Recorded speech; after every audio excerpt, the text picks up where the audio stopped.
Welcome to Tuesday, listeners. Each Tuesday is all about the Sewcialists, and we welcome back the Australian editor extraordinaire, Chloe Reid. Hi, thank you for having me. It's good to see you again, Chloe. You too. Have you had a nice week? It's been good with the Easter break, and I know a lot of people have had a break. How was your break? Yeah, good. Lots of chocolate for the kids, and I got to go and start sewing some new jeans for me and my husband, so that was good. New jeans for both of you? Yes. I'm impressed. I've got a pattern where, for him, it's traced off a ready-to-wear pattern, but I tend to use the Morgan jeans instructions, and then Yes. I'm making myself Morgan jeans at the same time. But I use my mum's old Singer sewing machine for top stitching, and so once it's out, it's like, right, now make all the jeans, and then put it away again for a bit. So. Good idea. That's really clever. Okay, so to rev us up today, Chloe, what's happening in the world of Sewcialists this week? There's quite a few things, actually.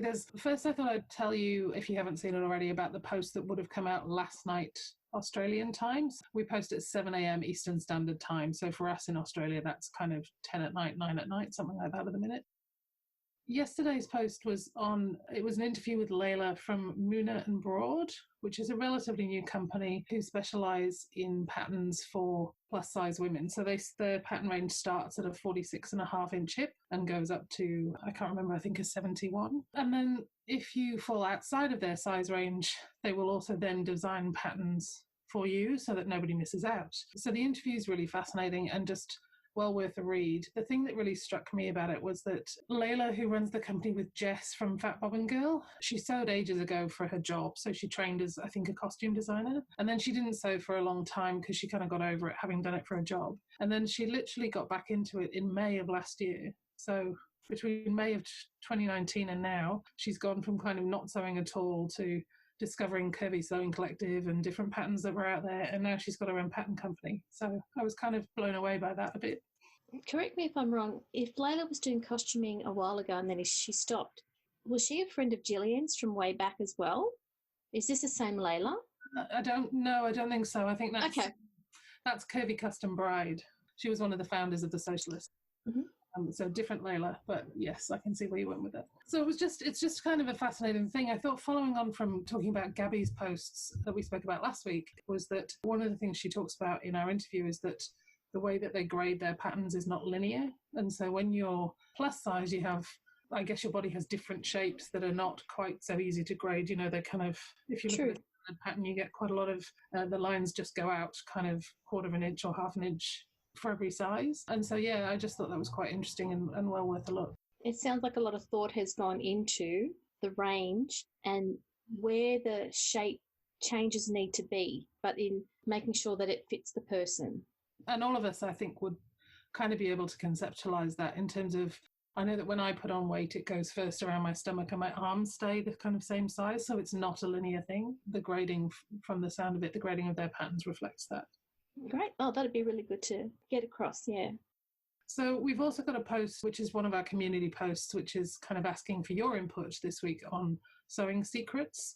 And I think we could probably have titled it Sewing Dirty Little Secrets, because it's about the things that you do when no one's watching, or the things you don't do when no one's watching. A surprising number of us seem not to press anything ever. So, yeah, that's just a bit of fun one. And we usually get quite a good response from people who say, oh, I never do this, I just do that. And sometimes there's actually some really good tips in those, even though kind of the traditionalists would say, oh, you can't do that. You know, you can't sew with your pins, or you can't sew without ironing everything first.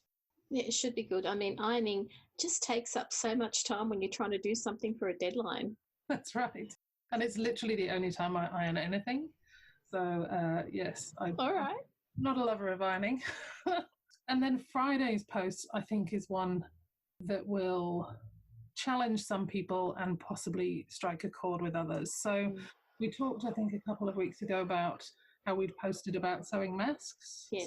So we'd had a post from Amelia, who's one of our temporary editors, who's a scientist, about why you might sew a mask and to some degree do they work, but also what you would consider when you were sewing a mask, and a link to a couple of the patterns. Obviously, the health advice on that keeps sort of shifting a little bit over time. It does. Quite a lot of countries are now saying you should probably wear a mask when you're outside, even if you're not sick. And other countries are not yet saying that quite so wholeheartedly. But one of the things that we discovered as we were chatting in amongst ourselves actually during last week was that there's actually quite a growing sense of anger about people being asked to sew masks for kind of healthcare professionals. Mm. I think particularly in the United States, where you have for-profit hospitals who've been laying off staff, like nurses, because they're not making money because of the coronavirus crisis, and a lot of their surgeries and things are elective, which have all been cancelled. Yet at the same time, they're asking people in the community for free to donate their time, to donate materials, to look after the staff in those hospitals. What we've done is Annie, who is Gillian's sister, she's Annie B. Knits on Instagram. She kind of started the conversation and realised actually a bunch of us were doing it. Some of us weren't doing it, but we're feeling guilty. Some of us were doing it, but we're feeling resentful. And so she's brought kind of how we're all feeling together into a post. And we're really interested to see whether the broader sewing community, which bits of the post do they connect with and how people are feeling. And I've seen that discussion happen across a few different sewing community groups. Yeah, that's a good one to look forward to. It is, and it's kind of an interesting part of this whole phenomenon is somebody in the post talks about how there's a slightly patronising air to the news articles, because it's still sewing is seen as a gendered thing, that there's kind of, oh, nice ladies are helping out by sewing masks kind of vibe to it all, which really grates on those of us who don't feel like they're nice ladies. And there's a little bit of that also, I think, in the been a lot of articles about how suddenly everyone's gardening and suddenly everyone's baking, as though it's a little bit twee to decide to make things with your hands or to express yourself in this time through creativity or to do something like gardening that you might not previously have had time for. And so that whole kind of vein in the news reporting at the minute is really, certainly it's making me feel a bit uncomfortable, and obviously some others. And I know that in previous times when we've been going through these sorts of issues in the community, the press tend to do that. When I've seen it happen before, people going back to crafting, it's always derogatory or condescending. And I agree that, it makes me feel uncomfortable too when you read those sorts of stories. And it's a very temporary perspective, I think, on things. So one of the interesting discussions that's happening at the moment is the degree to which the world will change because of this experience. And my personal take on it would be, if more people come out of this remembering that they like to sew, remembering they like to knit their own food, making their own bread, then we've won something, right? Exactly.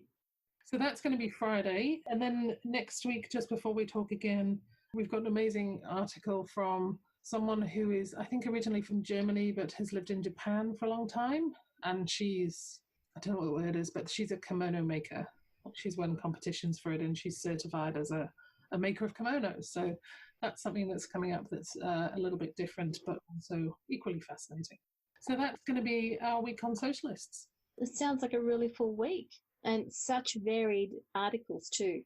Yeah, we still try and balance it out a bit because it would be easy right now to just sort of make every post about masks or people doing good for each other in the sewing community and those things. And we need, I think, at times a little bit of just something different. And so, oh, look, here's an article about someone who makes kimonos and how she came to do that, or tell us your sewing secrets that you've always never told anybody, particularly not your sewing teacher. Yeah. Actually, it'll be really good to see all the feedback that you get for all the secrets that people give. That'll be something to really look forward to when that gets collated and written up. We might talk about the best ones of those next week, I think. That'll be a bit of fun. It will be. Oh, I'm looking forward to that. That's great. Okay. Thank you for having me. Well, look, thank you for updating everyone about what's happening in Sewcialists this week and things to look for next week. No problem. Have a good week. You too. Thanks, Chloe. Thanks, lovely listeners, for catching up with us at the Daily Podcast to get your latest Sewcialist news. Brought to you by Chloe Reid.